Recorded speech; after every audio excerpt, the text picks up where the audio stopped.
జగన్ కేసులో అప్రూవర్‌గా అంటే ఏ2గా ఉన్న విజయసాయిరెడ్డి అప్రూవర్‌గా మారే అవకాశం ఉంది అని అంబటి రాంబాబు వ్యాఖ్యానించారు సార్. నిజంగానే విజయసాయిరెడ్డి అప్రూవర్‌గా మారితే జగన్‌కేమన్నా నష్టం ఉంటుందా? ఎంత నష్టం ఉంటుంది? సో, నిన్న అంబటి రాంబాబు ఏం చెప్పారు సార్ ఈ విషయంగా? నిన్న అంబటి రాంబాబు ఒక బాంబు పేల్చాడు. అదేంటంటే విజయసాయిరెడ్డిని అప్రూవ్‌గా మారమని ఒత్తిడి చేశారని విజయసాయిరెడ్డి చెప్పాడు. అయితే ఎవరు చేశారనేది విజయసాయిరెడ్డి చెప్పలేదు. అది చెప్పాలి.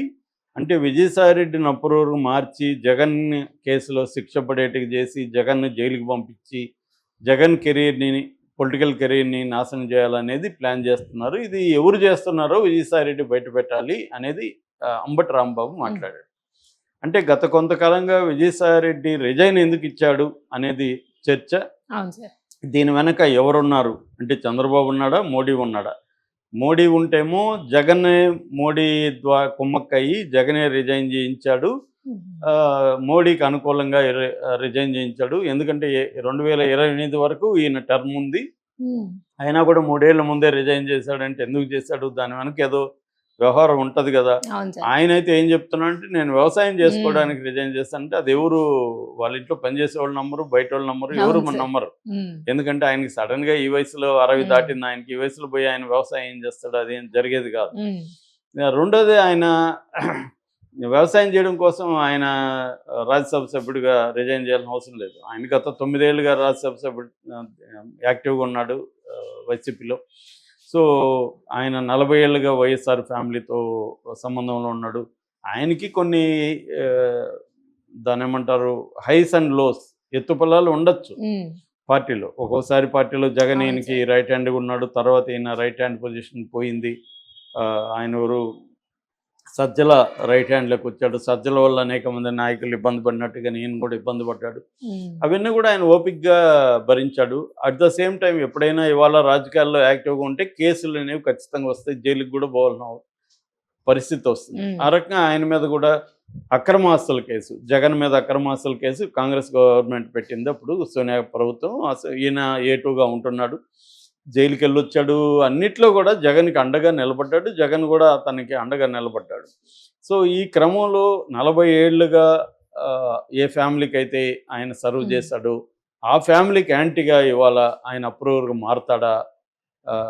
ఎందుకంటే ఆయనకి కొన్ని రకాల ఇప్పుడు పాలిటీషియన్ అందరినీ మనం దారుణమైన వదవులను ఇంకోటనో చెప్పలేము. వాళ్ళు హ్యూమన్ బీయింగ్స్లో ఉండే మంచి చెడు విలువలు అన్నీ వాళ్ళల్లో కూడా ఉంటాయి. కాకపోతే మనం ఏంటంటే బ్లాక్ అండ్ వైట్లో మనుషులను చూస్తాం జనరల్గా. కాబట్టి వీళ్ళు చెడ్డవాళ్ళు, వీళ్ళు మంచివాళ్ళు, వాడు రాక్షసుడు, ఇతను దేవుడు, ఇలాగా ఉంటాయి. అది కాకుండా చూసినప్పుడు ఈ వయసులో ఆయన ఈ స్థాయిలో ఎందుకు అప్రూవర్గా ఒకవేళ మారాలనుకుంటే ఎందుకు మారుతాడు అన్నప్పుడు ఈ వయసులో ఆయన జైలుకి పోయే అవకాశం ఉంటే మారచ్చు. ఎందుకంటే నేను శిక్ష పడి నేను 2-3 ఏళ్ళు పోయి నేను జైల్లో ఈ వయసులో కూర్చోలేను.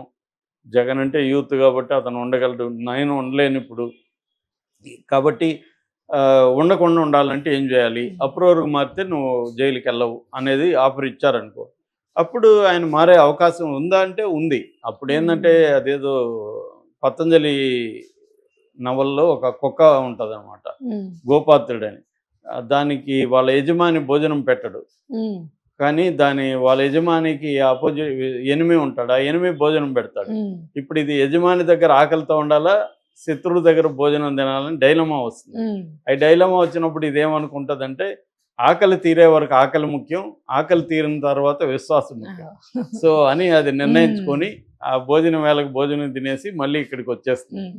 అలాగా ఒక్కొక్కసారి మనం 50 ఏళ్ళ యజమాని దగ్గర ఉన్న ఆకలి ముఖ్యమా విశ్వాసం ముఖ్యమా అన్న థీమ్ వచ్చినప్పుడు మనిషి ఎవడైనా ఏం చేస్తాడు? ఆకలితో నకనకలాడి చనిపోలేరు కదా. అలాగే ఈయన జైలు ముఖ్యమా విశ్వాసం ముఖ్యమా అని ఈయనకి వచ్చింది ఇప్పుడు డైలమా వచ్చుంటే ఖచ్చితంగా జైలు కంటే విశ్వాసం ముఖ్యమే అని అనుకునే పరిస్థితి లేదు ఆయనకి. ఎందుకంటే అలా అనుకుంటే జైలుకి వెళ్ళాలి, దాన్ని అనుభవిస్తాడా? కొంతమంది అలా అనుకొని వెళ్ళిన వాళ్ళు ఉన్నారు, మరి వెళ్తాడా అనేది తెలియదు.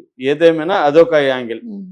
రెండవ యాంగిల్ జగనే పంపించాడని. ఎందుకు జగన్ పంపించాడంటే జగన్ ఆల్రెడీ మోడీతో ఒక ఒప్పందం ఉంది. అదేంటంటే ఈయన ప్లేస్లో బీజేపీ అక్కడికి వస్తారు, రాజ్యసభలో వాళ్ళు తమ మెంబర్లను పెంచుకునే కార్యక్రమంలో బీజేపీ ఉంది. సో అందుకని జగన్ కూడా కోఆపరేట్ చేసి గతంలో కూడా చంద్రబాబు తన 4 ఎంపీలని బీజేపీలోకి పంపించి తను సేవ్ అయ్యాడు. అప్పుడు కూడా ఇలాంటి ఒప్పందమే చంద్రబాబు చేసుకున్నాడు అనేది చెప్తారు. అలాగే ఇప్పుడు కూడా జగన్ చేసుకునే పాసిబిలిటీస్ ఉన్నాయి, అదొక యాంగిల్. కానీ ఈయన ఎందుకు ఇప్పుడు అంబటి రాంబాబు ఈ విషయాన్ని తీసుకొచ్చాడు అంటే ఏమన్నా ఆ యాంగిల్ ఏమన్నా ఉందా? ఎందుకంటే వైసీపీలు ఎవరు కూడా ఇప్పటివరకు ఆయన మీద విఎస్ఆర్ అంటారు ఆయన్ని, విజయసాయి రెడ్డి మీద యాంటీగా మాట్లాడలే, ఇంకా పాజిటివ్గానే స్పందించారు. జగన్ కూడా ఇప్పటివరకు ఆయన గురించి ఎక్కడ మాట్లాడలేదు. లండన్లో ఉన్నాడు అనుకున్న జగన్, అయినా కూడా ఎక్కడ మాట్లాడలేదు. నాయకులు కూడా ఎవరు మాట్లాడలేదు. లండన్లో ఉన్న జగన్ ఈ పాటికి తన వాళ్ళ ద్వారా, రోజా ద్వారా, వాళ్ళ ద్వారా అటాక్ చేయించుండేవాడు, ఎవరు చేయలేదు. పైగా ఆయన మళ్ళీ రావాలని కోరుకుంటున్నాము అనేది కూడా, ఆయన ఏ పని చేసినా కూడా అది బాగా జరగాలని, వ్యవసాయం ఇంకోటి చేసినా కూడా బాగా జరగాలని కోరుకుంటున్నాం అన్నట్టుగానే ఇచ్చారు. ఆయన కూడా జగన్ కానీ ఇంకొకరిని కానీ విమర్శించి బయటకు పోలేదు. జగన్ ఎంతో చేశాడు, ఆయన బాగుండాలని, మంచి జరగాలని కోరుకుంటున్నాను, నాలాంటి వాళ్ళు 1000 మంది పోయినా జగన్కి ఏమీ ఇది లేదు, నాకు భారతం ఎంతో చేసింది, ఆమె కృతజ్ఞతలు, ఇవన్నీ చెప్పాడు. సో ఇవన్నీ ఉన్నప్పుడు ఆయన ఎందుకు అప్రూవర్గా మారుతాడా? ఆయన మీద నిజంగా మోడీ ఆయన అప్రూవర్గా మార్చి ఇతన్ని జైలుకి పంపిస్తాడా? ఒకవేళ మోడీ చేయకపోతే చంద్రబాబే ఈ పని చేస్తాడా? ఎందుకంటే చంద్రబాబు ముందున్న ఇమ్మీడియట్ కర్తవ్యం ఏంటంటే జగన్ని కంప్లీట్గా రాజకీయాల నుంచి పక్కకు తొలగించాలి. అది చంద్రబాబు కేసులు పెట్టి అరెస్ట్ చేయొచ్చు. ఆల్రెడీ జగన్ మీద కేసులు ఉన్నాయి, అనేక మద్యం, ఇసుక ఇలాంటి రకరకాల కుంభకోణాల్లో ఆయన పేరుంది. రఘురామకృష్ణరాజు టార్చర్ కేసులు ఏతిరిగా ఉన్నాడు. ఇలాగ చాలా ఉన్నాయి జగన్ మీద. జగన్ని జైల్లో పంపించాలంటే నిమిషాల పని. ఆయన అన్నాడు కూడా చంద్రబాబు, నేను అనుకుంటే గంటలో జైల్లో ఉంటాడు, అది కరెక్టే. కానీ ఎంతకాలం ఉంచగలరు జగన్ని? మహా అంటే నెల, 2 నెలలు, 3 నెలలు ఉంచగలరు. లేదంటే బెయిల్ వచ్చేస్తుంది. జగన్కి డబ్బులు ఉంది, ఆయన సుప్రీంకోర్టు టాప్ అడ్వకేట్లను పెట్టుకోగలడు.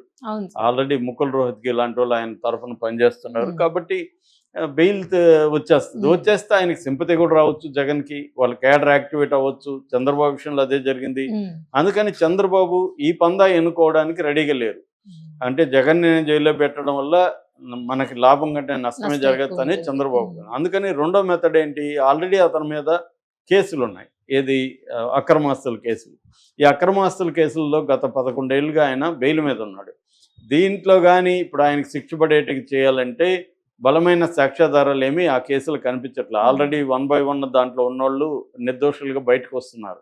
అదేమీ తేలేటికి కనిపించలేదు. అందుకని అప్రూవర్గా దాంట్లో ఏటుగా ఉన్న వ్యక్తి కానీ అప్రూవర్గా మారితే ఈయనకి, ఎందుకంటే ఈయన చార్టర్డ్ అకౌంటెంట్ కాబట్టి ఆ కంపెనీకి సంబంధించిన లోటుపాట్లు, డాక్యుమెంట్స్ అన్నీ తెలిసింది, ఎలా మ్యానిపులేట్ చేశారు ఏంటి అన్నీ తెలిసింది. కాబట్టి ఈయన కానీ అప్రూవర్గా మార్చుకుంటే ఈజీగా జగన్కి కన్విక్షన్ పడే అవకాశం ఉంది. జగన్ కన్విక్షన్ పడితే ఆయనకి 2 ఏళ్ళ పైన కానీ జైలు శిక్ష పడితే ఆయన రాజకీయాల్లో పోటీ చేయడానికి, దాదాపు 8 ఏళ్ళంతా పోటీ చేయడానికి అనర్హుడు. ఇంకా ఆయన తరఫున ఓన్లీ భారత